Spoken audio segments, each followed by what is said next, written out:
Bonjour à toutes et tous, bienvenue sur ce nouveau podcast qui vous est présenté par le Discord Solidaire. Et aujourd'hui, je ne serai pas seul pour animer, je vais être en compagnie de Marianne. Bonjour Marianne. Bonjour.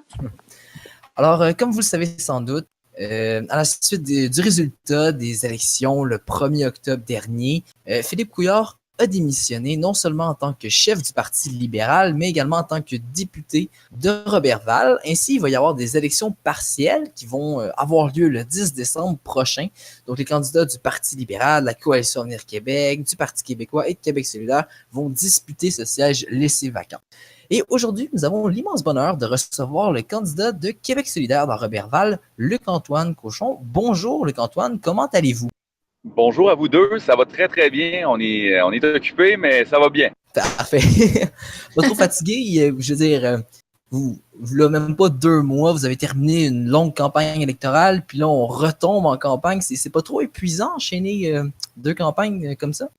C'est spécial pour la vie personnelle, je vous dirais, dans le sens où est-ce que on met tout ça sur pause, le travail, les amis, les fêtes, tous nos hobbies. Fait que on part pour quand même un long marathon.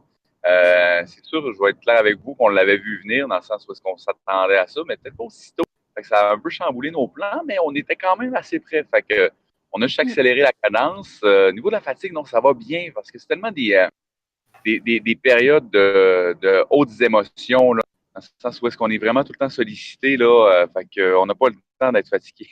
Je dirais qu'on dort pas beaucoup, mais on est quand même en forme. Fait que non. Mais c'est après coup que souvent on retombe un peu, là. Ça prend une couple de semaines avant de revenir, là, dans un rythme de vie normal, là. Mais sinon, je vous dirais non, on est en forme, puis on est bien. L'équipe est super motivée.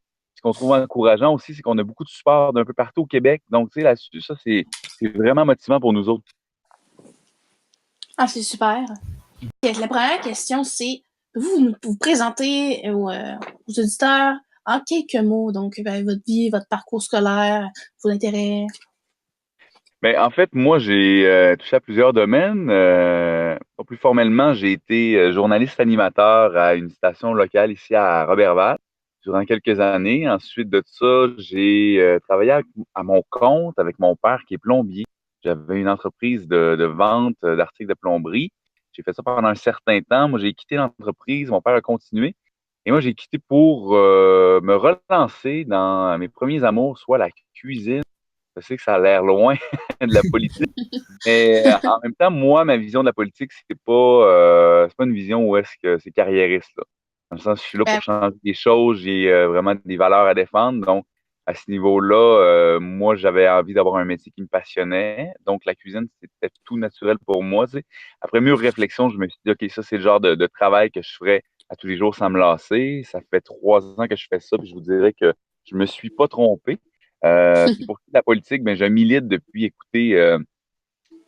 2013, formellement, disons, là. J'ai toujours été indépendantiste, de gauche, mais pour militer, j'ai commencé avec Option nationale dans ces belles années. J'ai été candidat en 2014 dans Roberval, toujours pour Option nationale. Ensuite de ça, j'ai été membre du Conseil national d'Option nationale durant 2 mandats. J'ai été le directeur à l'organisation et à la mobilisation. Et donc, c'est ça, là, j'ai toujours eu un militantisme assez impliqué depuis 2013 et depuis la fusion. Moi, j'étais pour la fusion, là. Et depuis la fusion, ben, je milite pour Québec solidaire. Donc, c'est ça, la question, c'était pour membre de Québec solidaire. Donc, c'est quoi qui vous a poussé un peu à être pour ce parti-là, et non pas, mettons, si avant vous étiez pour Option nationale, mais là, vous êtes comme pour Québec solidaire. Donc, qu'est-ce qui vous a poussé à rester et à supporter cette fusion-là? Même au départ, Québec solidaire, quand j'étais au cégep, tu sais, j'ai vu la naissance un peu de ça, là, ça me rajeunit pas, mais on avait l'UFC, puis là, Québec solidaire est arrivé avec ça, avec cette idée-là. Il y avait quand même une grosse mouvance des milieux communautaires, de la gauche, on le sait, tout ce rassemblement-là. Puis à l'époque, ça me parlait pas beaucoup, dans le sens où est-ce que j'étais moins militant, je pense. Tu sais, j'étais plus un jeune homme, j'avais des convictions un peu indépendantistes, mais tu sais, j'étais pas arrêté ni très ferme là, dans mes convictions. Donc, ça a suivi le cours du temps. Je voyais le PQ aussi d'un bon œil, dans le sens où est-ce que je trouvais ça sympathique à l'époque. Mais j'avais tenté de militer, je me souviens bien, hey, dans Gouin. Ça, c'est bon, ça. Dans le temps de Bois-de-L'air, j'étais allé faire des appels pour Nicolas Girard contre Françoise David, malheureusement. J'ai fait 1 heure. Je suis rentré dans le bureau, ils m'ont dit, assieds-toi là, prends le téléphone, puis fais des appels. c'était super froid, c'était pas très intéressant.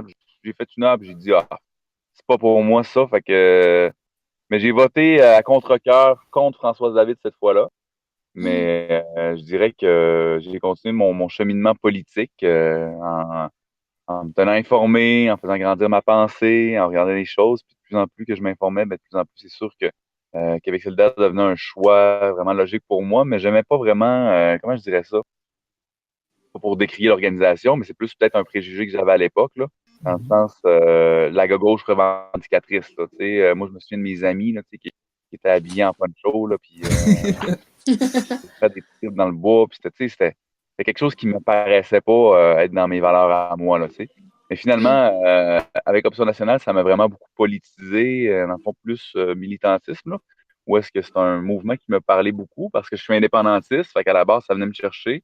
Il y a tout le côté aussi, comment je dirais ça, plus économique avec Jean-Martin Hossan, tu sais, qui venait, lui, du domaine économique. Fait que je trouvais ça intéressant de voir ça.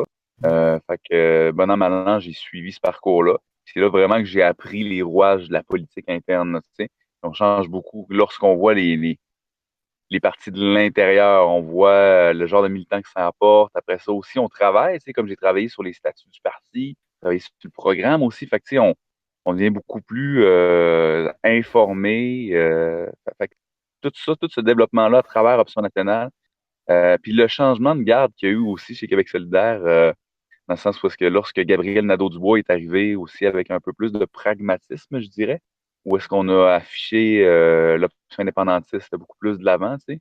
Pas qu'il y avait beaucoup de doutes dans le sens où est-ce que vous vous affirmiez indépendantiste, mais il y avait juste, tu sais, pas de clause assez claire à notre goût pour que ce soit vraiment une option valide. Puis lorsque le changement a été fait, ben moi, à partir de ce moment-là, je dis OK, parfait. On embarque avec les autres. C'est pas vrai qu'on va militer de notre bord, tandis que nos programmes sont pratiquement pareils, puis Ouais.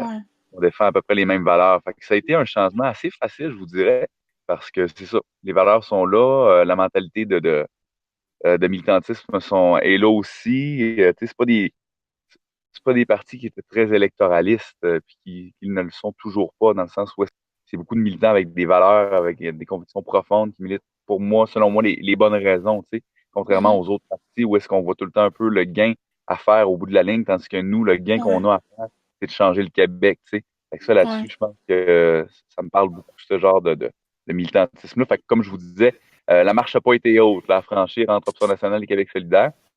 Puis c'est ça. Puis au niveau de ma candidature, j'avais un ami, moi, qui militait déjà à Québec solidaire avant la fusion. Puis on avait discuté un petit peu, puis c'était dans l'air, la fusion. Fait que j'ai dit, OK, mais si ça arrive, mais je pourrais me présenter en 2018 comme candidat dans Robertval. Puis au final, en aiguille, j'ai rencontré Hugues Boily-Maltais, que je connaissais pas à l'époque, qui lui est devenu mon directeur de campagne. Puis on s'est super bien entendus tous les deux. Ça a cliqué au bout. Fait qu'on on est vraiment complémentaires dans nos forces. Fait qu'on a réussi à faire quand même, je dirais, une mauvaise campagne en 2018, cet automne. Belle visibilité médiatique. On a réussi quand même à tripler le score local, comparativement dans le Fonds national qui a doublé le score.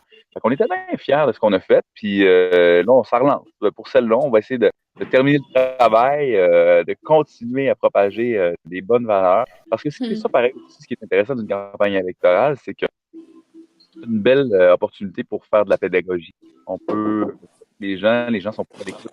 On va sur le terrain, on leur parle. Comme nous, on a à peu près 400 livres qui font dire oui à distribuer. Fait que, tu sais, il y a vraiment, je trouve, là, un terreau fertile pour faire avancer des idées, même si c'est assez demandant. J'ai-tu dépassé le forme de la question? Je vais vous laisser poser des questions. Je pense que c'est beaucoup. Mais non, c'est très Ouais, c'est intéressant ce que vrai. vous dites. Oui. Là, on a parlé un petit peu de toi de manière générale. Je propose qu'on parle, parce que là, on n'est pas dans un contexte d'une élection générale, comme je disais en introduction, on est plus dans un contexte d'une élection partielle. Donc, je propose qu'on parle peut-être un petit peu de la circonscription de Robertval, puis des principaux enjeux, en fait, qui sont présents. Donc, ben, pour commencer, juste peut-être situer un petit peu géographiquement la circonscription de Robertval, c'est dans quel coin, c'est proche de quoi exactement? Ben, dans le fond, c'est dans le nord du Québec. C'est au-dessus de Québec, à peu près. Là. Dans le fond, si vous montez, là, souvent sur la map, le lac Saint-Jean, vous la voyez. Fait que la circonscription de Robertval, c'est à peu près la moitié du lac Saint-Jean. Donc, la circonscription voisine qui est le lac Saint-Jean, puis nous, on a le reste, là, dans le fond. Fait que ça contient des villes de. Il y a plusieurs villes et villages. En fait, je pense qu'on est une des circonscriptions qui a le plus d'étalement urbain. au Québec. Ok. Je peux pas garantir que c'est la plus grande, mais en tout cas, c'est une des plus grandes. On a 24 villes et villages. Fait que ça fait quand même beaucoup de Ah, territoire à couvrir. Par exemple, mettons que je pars du bout de ma circonscription en bas, dans le coin de Chambord, puis je monte jusqu'en haut, à Péribonka, par exemple, ça peut prendre environ 2 heures de route. Ça vous Seigneur, donne une ok, idée ouais. de l'ampleur de la circonscription. Euh, pour vous dire, on a posé 250 pancartes là, pour aïe, couvrir. aïe. Puis on aurait pu en mettre 400, puis ça aurait été correct. Là. Fait qu'à ce niveau-là, il y a beaucoup de territoire. Aussi, il y a beaucoup de, comment je dirais ça, de mentalités différentes parce que, tu sais, Roberval, c'est une chose. Il y a trois grandes villes, en fait. Il y a Roberval, il y a Saint-Félicien, qui sont deux villes d'à peu près 10 000 habitants. Puis il y a Ok. Dolbeau-Mistassini, qui est une ville, si je ne m'abuse, d'à peu près 18 000 habitants. En Ok. tout et partout, on a autour de 47 000 électeurs inscrits. Puis ça compte les enfants, bien sûr, puis tout ça, là. Mais Mhm. environ, là. Fait que je vous dis que c'est grosso modo ça. Les particularités d'ici, on a un vieillissement de la population qui est très accru. 47% des gens ont 60 ans et plus. C'est un secteur qui vit principalement des services de santé. Ok. Ensuite de ça vient les services, fait que tout ce qui est magasin au détail, etc., etc. Puis ensuite de ça vient le gros nerf de la guerre qui est la foresterie. Puis Ok. là-dessus, on a bien des gars qui, les fins de semaine, pas les fins de semaine, mais font des voyages dans le nord. Donc, on travaille dans les mines, qui redescendent un mois sur deux. Là. Fait que c'est à peu Ok. près ça le portrait. La scolarité n'est pas très élevée parce que tous nos jeunes s'en vont. En fait, c'est ça le problème. Tu sais, les jeunes, quand ils partent aux études, ils ne reviennent pas nécessairement en région. Fait que ça crée Ok. une digitalisation, puis c'est ça. Fait que le niveau de scolarité est bas, puis il y a un vieillissement de la population qui est accru. Ok. Il y a Euh, un manque de relève, en fait. Ouais. Effectivement, il y a le manque de relève, mais il y a peut-être le manque d'opportunités aussi pour la relève, parce que, tu sais, on a beaucoup de secteurs primaires, fait que tout ce qui a de job un petit peu plus, tu sais, qui demande un peu plus d'éducation, est pas représenté, là, dans le secteur. Fait que moi, Ok. c'est un aspect sur lequel j'aimerais beaucoup travailler, à amener des nouvelles technologies, des terreaux pour ça, puis de dynamiser vraiment le milieu pour devenir un petit peu des leaders là-dedans. En fait, nous, ce qu'on propose, vraiment au niveau de la campagne et au niveau de la circonscription, c'est de miser sur la technologie pour ramener justement cette jeunesse-là, puis créer un terreau fertile. On a un beau, tas de beau programme, en fait, pour ça. Tu sais, il y a beaucoup de gens qui disent que Mhm. Québec solidaire sont une partie de région. Mais moi, je dis que c'est archi faux dans le sens où est-ce qu'on a vraiment une vision qui part d'en bas vers le haut, contrairement à toutes les autres parties qui partent d'en haut vers le bas. Donc, nous, on Mhm. veut ramener plus de démocratie, on veut redonner le pouvoir dans les mains du monde, Mhm. en santé qu'au niveau municipal, tu sais. Fait que ça permet un dynamisme, ça permet à des gens qui connaissent leur milieu de redéfinir leur milieu et d'apporter des solutions qui sont novatrices, tu sais. Puis c'est ça que ça prend pour ramener l'intérêt des jeunes. S'ils peuvent prendre le contrôle de leur santé puis redonner une direction qui leur parle, moi, je pense que là-dessus, on aurait une belle clé. Parce qu'en ce moment, on est dans le plein emploi. Dans le fond, il y a une crise de la main-d'œuvre où est-ce qu'on n'est pas capable de combler tous les postes qui sont présents. Fait qu'on Mhm. on fait venir beaucoup, pas beaucoup, mais en tout cas, il y a un processus d'importation d'immigrés vers le lac Saint-Jean pour pouvoir combler ces postes-là. Fait qu'on fait des Ok. pieds puis des mains pour faire venir des étrangers. Puis on n'est pas capable de faire revenir notre jeunesse. Tu sais. Ouais. C'est un peu Ouais. ça comment je dirais ça, la contradiction un peu de notre situation, dans le sens où est-ce que souvent les autres partis comme la CAQ ou le Parti libéral vont beaucoup miser sur l'économie en disant on va amener des bonnes jobs, puis Ouais. blablabla. Mais des bonnes Mhm. jobs, il y en a déjà beaucoup. On n'est pas capable de combler les postes en ce moment. Fait que nous, ce qu'on dit, c'est pas une bonne job, il faut ramener, c'est un terreau fertile, c'est un milieu, c'est un climat, tu sais, social qui va permettre à ces jeunes-là de revenir, qui va leur donner le goût de revenir. Ça prend plus de services, plus de CPE, plus de, tu sais, c'est la CAQ qui veut Ouais. couper 1% des fonctionnaires. On parle d'à peu près 5000 personnes, tu sais. D'une ville comme Roberval, tu perds 50 employés, là, tu sais, des salaires de 50 000 et je vous dis que tout le monde va la ressentir. Là. Le dépanneur du coin va vendre moins de stock, le restaurant va moins rouler. Fait que c'est toute cette chaîne économique-là aussi que ce genre de politique-là à l'emporte-pièce vient nous affecter directement. Tu sais. Ils n'ont pas de vision à long terme, ils n'ont pas de vision de la base. Ils appliquent ça par idéologie, dans le fond, on s'entend, là. Puis ça vient nuire directement, nous, à notre économie puis notre milieu de vie. Fait que, tu sais, c'est des doubles discours qui sont assez tannants, parce qu'on se bat souvent contre ça, dans le sens où est-ce que nous, mais je pense on a au moins la qualité d'être très honnête, tu sais, dans nos propos, puis dans notre vision de la chose. On se cache pas, Mhm. on essaie pas d'entourloupette. Mais souvent, on se bat contre ça, là, des doubles discours de la CAQ qui disent on va faire plus de jobs, on va ramener des jeunes en région. D'un autre côté, on va couper 700 millions dans les commissions scolaires, puis 5000 employés à grandeur du Québec. Fait qu'à quelque part, moi, je comprends pas vraiment cette logique-là, mais le problème aussi, c'est qu'on se bat contre des gens qui sont pas très politisés. Pas un jugement en disant que les gens, nanana, mais c'est juste que, on leur a jamais donné l'opportunité de l'être non plus, à l'école, etc. Fait que tomber dans des explications massives ou d'aller au-delà de ce que nous vendent les médias traditionnels, on le sait qu'avec Solidaire, c'est vraiment pas facile, là. Oui. Ouais. On a une très bonne presse, pratiquement. Fait que, il faut se battre contre toutes ces pensées-là à l'emporte-pièce, ces préjugés-là qui sont véhiculés. Donc, il y a un gros travail de terrain à faire, mais je vous dirais qu'on est regardé d'un bon œil. Il y a un changement qui est en train de se faire, un changement de garde, puis c'est très positif.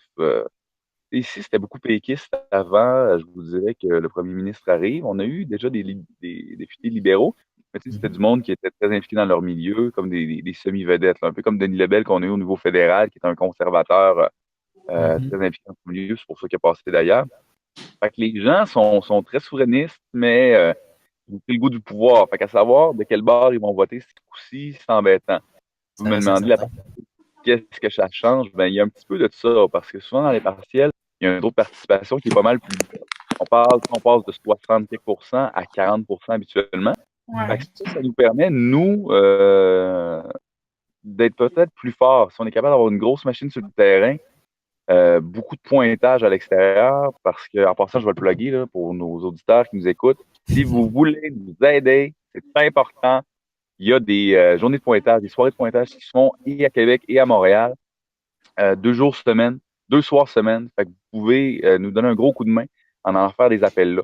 Fait que comme ça, nous, ça nous permet de faire sortir notre vote. Fait que dans un contexte de partiel où le monde ne va pas beaucoup voter, si on est capable de vraiment faire sortir notre vote, ben à ce niveau-là, on pourrait faire des résultats qui pourraient étonner tout le monde. Fait qu'à ce niveau-là, il y a comme quelque chose d'intéressant à jouer au niveau des partiels. Mais le problème qu'on a aussi au niveau des partiels, c'est qu'il n'y a pas de national. Dans le fond, où est-ce qu'il y a une actualité qui est pas qui est beaucoup plus locale, donc qui est moins écoutée nécessairement.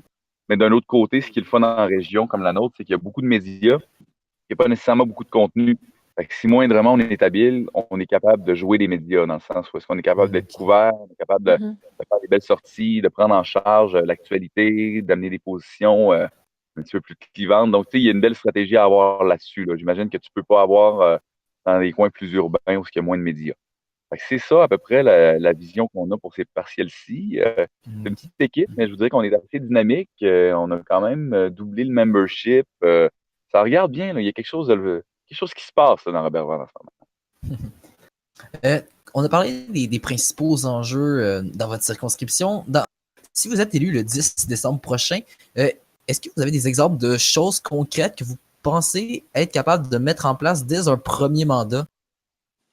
Ben, c'est sûr que nous autres, vu qu'on va être dans l'opposition, on va travailler avec ceux qui sont sur le terrain immédiatement. De un, moi, ce que j'aimerais beaucoup faire comme travail de député, c'est de continuer à faire de la pédagogie politique, d'expliquer des grands enjeux comme l'indépendance aux gens, d'aller sur le terrain, faire des assemblées de cuisine, prendre le micro, utiliser des vidéos, des capsules, vraiment être un petit peu partout pour continuer à développer l'esprit critique des gens, la pensée politique, parce que je pense que c'est comme ça qu'on va être en mesure de s'en sortir, tu sais, en étant plus conscientisé puis plus politisé. Moi, c'est sûr que en tant qu'enjeu qui me toucherait, ce serait beaucoup de développer, comme je l'ai mentionné un peu plus tôt, le secteur plus technologique de l'économie du lac Saint-Jean, puis tomber dans les économies vertes aussi. Je pense que juste pour que les gens y goûtent, dans le sens que je veux vraiment faire la corrélation entre l'environnement et l'économie, parce qu'ici, on est beaucoup dépendant des grandes entreprises. Fait que si l'économie va mal, nous autres, souvent, ça va mal. Fait on n'a pas une économie qui est diversifiée. Fait que c'est difficile pour nous. Fait que les gens se sentent un peu à la merci, puis ils vont croire à peu près n'importe quoi lorsqu'on leur parle d'économie. Fait que moi, ce que j'aimerais apporter, c'est des projets novateurs qui allient et environnement, développement durable et des bonnes jobs, de l'économie. Tu sais. Juste pour qu'ils puissent voir concrètement que ça se fait, c'est possible d'aller ailleurs, tu sais, puis de se diversifier, puis de créer une autre économie. Fait que ça leur permettrait un peu, je pense, d'être plus libres dans leur choix, d'être peut-être un petit peu plus audacieux dans leurs décisions à l'avenir. Autre volet que j'aimerais vraiment développer, c'est vraiment au niveau tout ce qui est démocratie directe. On a ici la chance d'avoir parce qu'on a 2 préfets, dans le fond, il y a 2 MRC. Il y a un des 2 préfets qui est élu au suffrage universel, qui est super intéressant selon moi. Fait que ce serait d'amener ça aussi dans l'autre MRC. Il y a des projets de constitution de MRC. Je sais que ça a l'air assez flyé comme patente, mais en même temps, c'est intéressant de mettre ces projets-là entre les mains du monde. Où est-ce qu'ils peuvent sortir leurs valeurs? C'est quoi que nous, on veut défendre? C'est quoi qu'on veut promouvoir? Fait que, tu sais, il y a un beau pan intéressant à ce niveau-là. Et au-delà de ça, ben c'est sûr, c'est de ramener les jeunes. Tu sais, c'est le nerf de la guerre, je pense, pour redynamiser le coin. Parce que s'il n'y a pas de jeunesse, ben il n'y a pas nécessairement de vitalité. Il y a beaucoup de bénévoles ici qui sont super le fun à la retraite, qui tiennent ça à bout de bras, mais ça va prendre une relève à un moment donné pour ramener un courant et une certaine chaleur. Puis à ce niveau-là, tu sais, on a des exemples concrets ici dans la circonscription qui sont partis d'un groupe de citoyens. Tu sais, par exemple, je sais pas si vous connaissez, mais on a le zoo de Saint-Félicien ici, qui est un zoo en Boréalie, super connu, super intéressant. Oui. Il a été développé, c'est immense, ça nous apporte du tourisme. Mais ça, c'est une poignée de gars qui ont décidé de créer ça dans leur cour arrière, là, tu sais. Fait que ça prend des gens qui ont ce courage-là, mais qui ont aussi les moyens pour faire ce genre de projet-là. Fait que je pense que c'est un ensemble de facteurs que j'aimerais mettre en place pour redynamiser le milieu, puis de sortir un petit peu de la boîte, puis je pense de la peur, là, de ramener un peu de courage, puis un peu de volonté. Pas qu'ils en ont pas, mais juste de les faire changer un peu de track, là, pour qu'ils voient, OK, mon Dieu, OK, on peut aller ailleurs, on peut voir d'autres choses. Fait que je pense que ce serait ça. Puis, bien sûr, là, ça vient de tomber en début de semaine. Il y a un gros projet de gazoduc qui part de l'Ontario, qui traverse l'Abitibi, qui va passer par nous, Lac-Bouchette, pour se rendre jusqu'à Saguenay. On parle d'un pipeline de gaz là, qui va être liquéfié pour être exporté en Europe et en Asie. En tout cas, mais si vous voyez ça, le tracé que ça peut prendre, ces gros bateaux-là, pour l'envoyer en Asie, ça n'a comme pas de bon sens. Ils font à peu près le tour du monde pour retourner de l'autre bord du continent. Mais en tout cas, juste de pas me battre, parce que j'aime pas le mot me battre. T'sais, on a tout le temps de l'air à chialer, nous autres, environnementalistes, puis les gars de gauche. Là, on est tout le temps de l'air des casseux de party.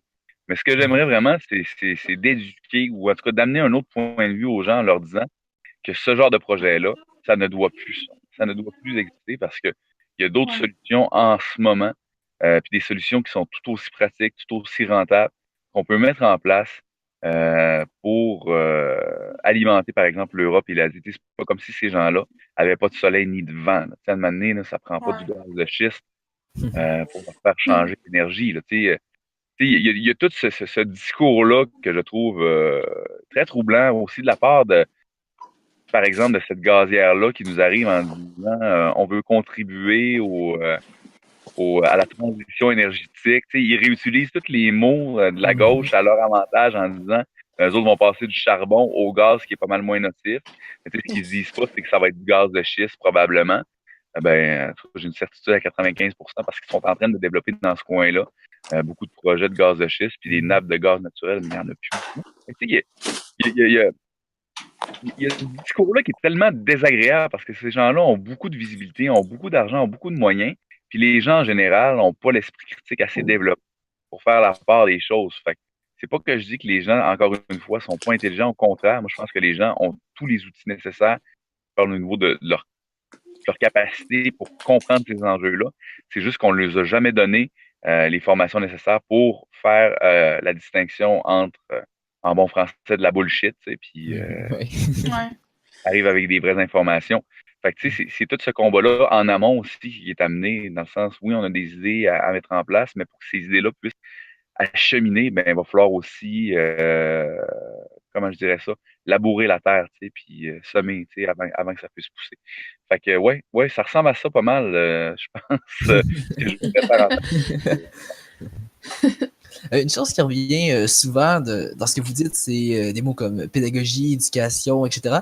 Est-ce que c'est parce qu'il y a un manque de structure, un manque d'institutions scolaires dans la région? Par exemple, est-ce qu'il n'y a pas beaucoup de cégep ou est-ce que c'est dans ce sens-là qu'il faudrait aller ou vraiment plus, selon vous, développer plus des activités communautaires ou dans quelle direction vous voyez ça, Mais c'est l'éducation? vraiment pas une question d'institution. Non, on est très bien desservi. Peut-être moins qu'on va l'être moins, mais qui 700 millions des commissions scolaires, ça on verra. Mais à partir de maintenant, non, on a un cégep, c'est bien là. Puis il y a quand même OK. On a des branches universitaires, par exemple, avec je sais que l'Université Laval, vous pouvez prendre des cours à distance puis passer des examens ici en région.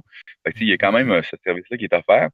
Mais non, à ce niveau-là, c'est pas les établissements en tant que tels ou l'offre, c'est en plus le contenu, tu sais, où est-ce que au niveau de l'école, on nous enseigne pas formellement à avoir une pensée critique. Tu sais, même au cégep, oui, on fait des cours de philo, mais tu sais, c'est beaucoup d'histoire aussi collées à ça avec des vieux philosophes. Tu sais, on n'est pas dans le concret, on n'analyse pas nécessairement des textes de Richard Martineau à tous les jours. Tu sais. C'est comme ce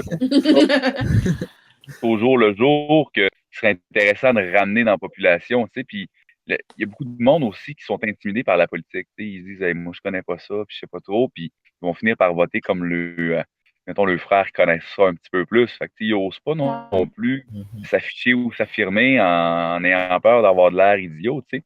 Ça, je trouve que c'est de valeur parce que tous ces gens-là qui restent dans l'ombre devraient au contraire, je pense, participer à la vie politique puis la vie sociale de leur milieu.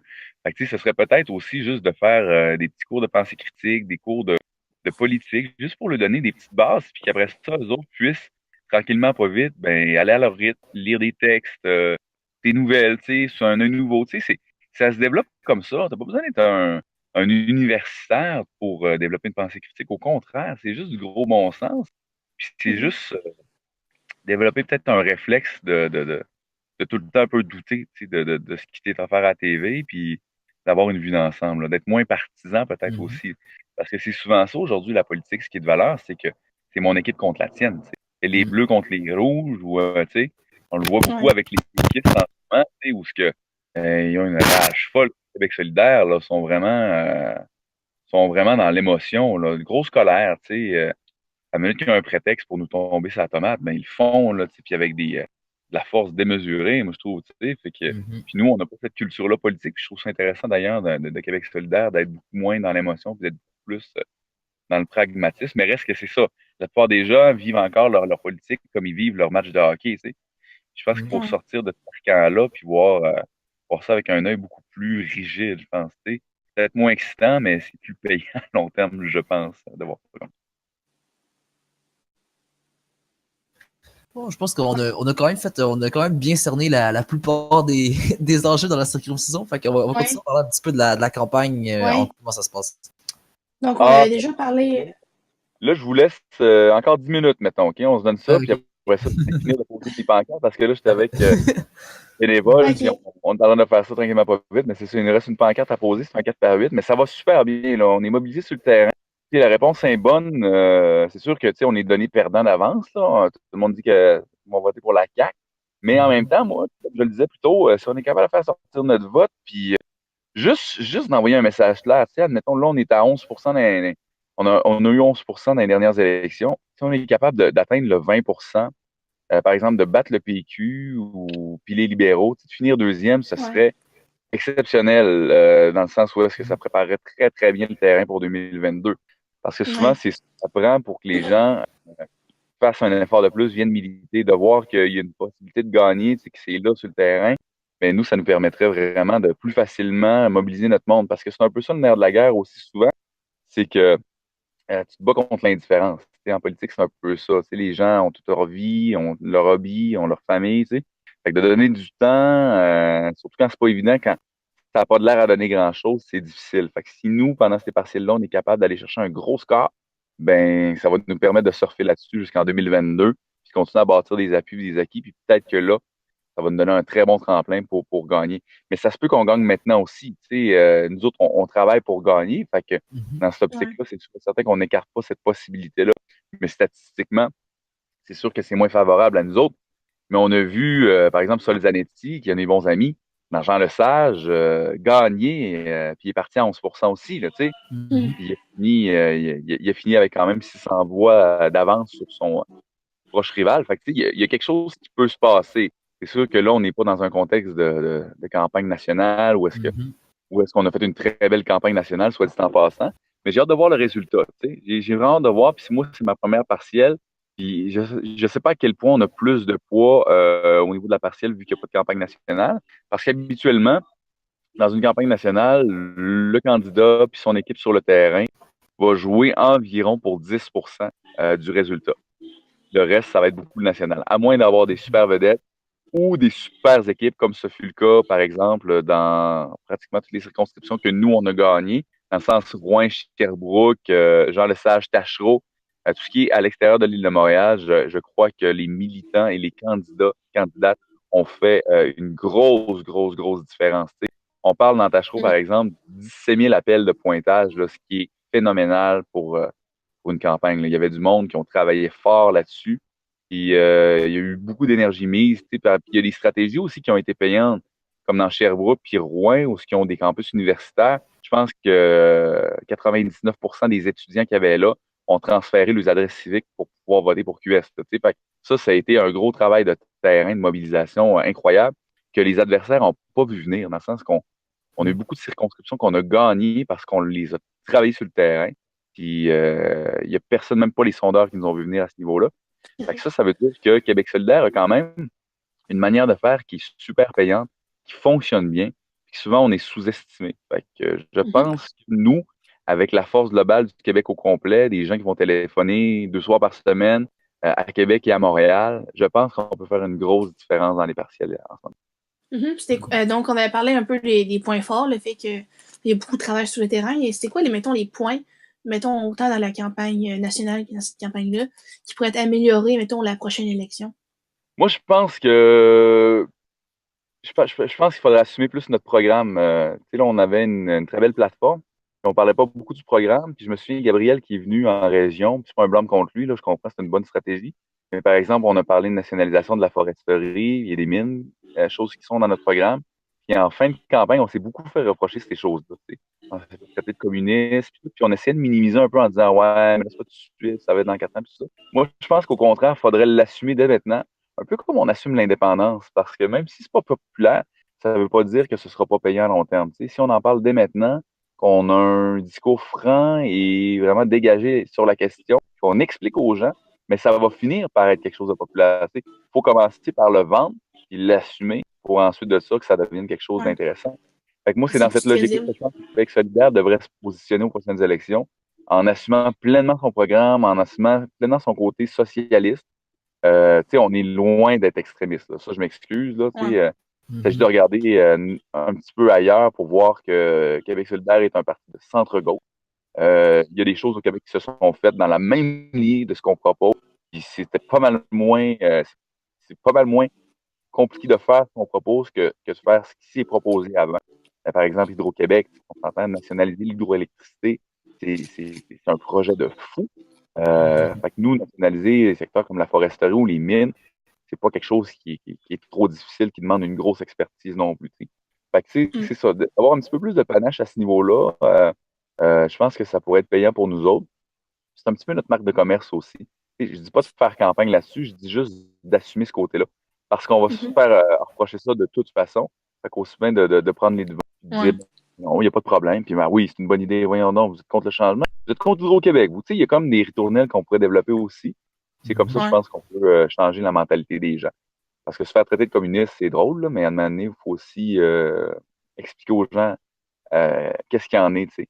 Puis je pense que ça a été là, peut-être pas l'erreur, parce que je pense que personne n'avait vu venir la hargne du PQ aussi en fin de campagne. Là. Ils vont tomber sur la tomate, là, comme les autres médias qui ont suivi. Fait que ça a été difficile un peu de garder le cap sur nos propositions, puis se défendre constamment contre ces choses-là, parce que ça revenait tout le temps. Mais je pense qu'on a vraiment réussi à faire passer notre message auprès de la population. Là. Ça a apparu, écoutez, là, le score est historique, et magnifique ce qu'ils ont fait. Là. Moi, c'est chapeau à cette campagne-là. Ça a été une des plus belles campagnes que j'ai vues de ma vie. Je pense que c'est la plus belle campagne que j'ai vue de ma vie. Puis ça promet beaucoup pour l'avenir de Québec solidaire. Donc, une autre petite question. Donc, étant chef cuisinier et de surcroît candidat dans l'ancienne circonscription de Philippe Couillard, que Oui. pensez-vous de ses propos sur les épiceries de 75$ par semaine? Ah ben on avait fait une vidéo là-dessus en pleine campagne qui expliquait que c'était impossible à faire. On a fait une épicerie de 75$, puis j'avais calculé les portions, puis c'était vraiment une épicerie qu'on avait fait avec des spéciaux, puis des choses assez faciles à cuisiner, pour représenter un peu monsieur, madame, tout le monde. Puis je pense qu'il manquait 16 portions là, à la fin de la semaine. Là. Ça, là-dessus, on n'avait pas mis de lunch, on n'avait pas acheté de shampoing ni de savon. C'est que pour dire, c'est déconnecté un peu comme propos. Là. Fait que, ouais, puis ça a été viral, cette publication-là. Je pense qu'on a eu une affaire comme 150 000 vues. Nous autres, ça nous a étonnés, là, tu sais, on a tourné ça avec un téléphone cellulaire un peu sur le fly, parti en grande, fait qu'on était bien contents de ça. Puis c'est là qu'on voit aussi la force des réseaux sociaux, dans le sens où est-ce que, Ouais. oui, les grands médias nous couvrent moins ou nous couvrent mal, mais on est capable d'aller chercher notre public ailleurs, tu sais, Ouais. avec les réseaux sociaux. Fait que ça nous permet aussi d'être moins électoraliste, dans le sens qu'on peut rester plus gentil avec notre couleur, puis aller parler directement au monde. Puis là, on fait comme surpasser le système actuel. Puis je pense que ça, c'est vraiment quelque chose qui distingue beaucoup Québec solidaire des autres partis. Mais oui, non, ça, c'était absolument ridicule. Mais puis je trouve que c'est la manière de faire de la politique aussi qui clash dans ces propos-là de Philippe Couillard. C'est sûr qu'il était pas mal intentionné quand il a dit ça. Là, tu regardes, là, le monsieur est pas méchant, là, il se lève pas à la nuit pour nous haïr et dire je vais faire du mal à ces gens-là. C'est juste qu'il est connecté aussi de la réalité. Tu sais. Moi, j'ai l'impression que ça fait longtemps qu'il n'y a pas eu de la misère à manger, là, tu sais, puis il n'y a pas eu de la misère à arriver à la fin du mois. Tu comprends? Puis, tu sais, fait que voir, surtout qu'il nous a passé des belles grosses couleuvres là, tout le long de son mandat, là, qui a coupé sauvagement un petit peu partout. Fait que, tu sais, ça, les gens s'en souvenaient aussi. Fait que, tu sais, ça, c'était comme de rajouter l'insulte à l'injure, là, en arrivant puis en disant, ouais, on les pauvres, vous pouvez vous organiser avec 75 piastres, là. C'est comme ça, là, il disait, malheureusement, il y a des familles qui sont obligées de vivre avec ça, blablabla. Mais tu sais, en même temps, tu as juste le goût d'y répondre, mais si tu le sais, pourquoi tu n'as rien fait pendant 4 ans? C'est ça, là, tu sais, c'est aller chercher le cœur sensible, je pense, des gens.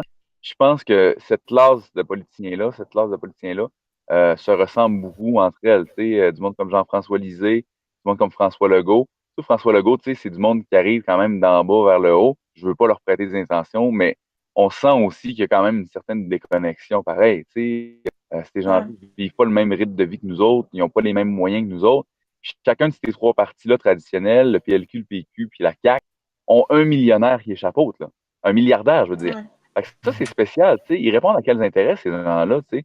Pierre-Carl Ouais. Pelado avec le PQ, les démarrer avec le PLQ, puis la CAQ avec M. Sirois, qui d'ailleurs était un cofondateur avec M. Legault. Tu sais. Oui, Moi, tout je à Ouais. me fait. dis, dans cet esprit-là, ces gens-là répondent aux besoins de la population ou répondent aux besoins de ces gens-là en premier? Parce que je m'excuse, mais quand Charles Sirois te prend le téléphone, puis t'appelle, puis te demande de quoi, ben tu vas dire oui. Là, tu sais, c'est un gars qui a un gros poids, qui est capable de pousser son poids politique assez loin pour te nuire. Tu sais, fait que c'est toute cette dynamique-là, moi, qui m'écoeure, tu sais, cette distance-là qu'ont les politiciens avec le peuple, puis toute cette mécanique-là de partisanerie dans le sens où est-ce que, tu sais, on essaie de se faire élire à tout prix. Tu sais, là, ici, on nous vend un 75e député de la CAQ, qu'on soit proche du pouvoir, puis blablabla. Mais tu sais, tu lis ce qu'ils nous proposent, puis avec ou sans Mme Guillemette, qui est la candidate de la CAQ, que j'apprécie beaucoup, soit dit en passant, là, c'est une bonne madame, mais qu'elle soit là, qu'elle soit pas là, ça va se faire pareil. Tu sais, ce qu'on tu fait que moi, c'est cette vision de la politique-là qui m'écoeure un peu. Tu sais, je me demande ce qu'elle va aller faire là. Tu sais, oui, je comprends que c'est excitant là, tu sais, d'être élu, puis ça peut être des bonnes conditions salariales, mais au-delà de ça, là, c'est quoi ton but? Là? C'est quoi ton projet de Ouais. société? Tu sais? T'es capable d'un bord d'arriver du communautaire, parce que c'est une madame qui vient du communautaire. Tu sais, je parle d'elle parce que je connais l'exemple. Mais tu sais, il y a plusieurs candidats, même aussi dans le CAQ, se sont ramassés là dans une sorte d'engouement de on va y aller pour le pouvoir, puis on va essayer de changer les choses à l'interne. Mais ça marche pas de même. Tu sais. Quand tu vas là sans conviction, tu sais, ça paraît au final, ça paraît comme Philippe Couillard qui fait l'âge des affaires, comme tu es capable de vivre avec 75 pièces par année. Tu sais. Ça paraît quand tu prends un gars comme Yuri Chassin et tu le places à l'éducation supérieure. Tu sais.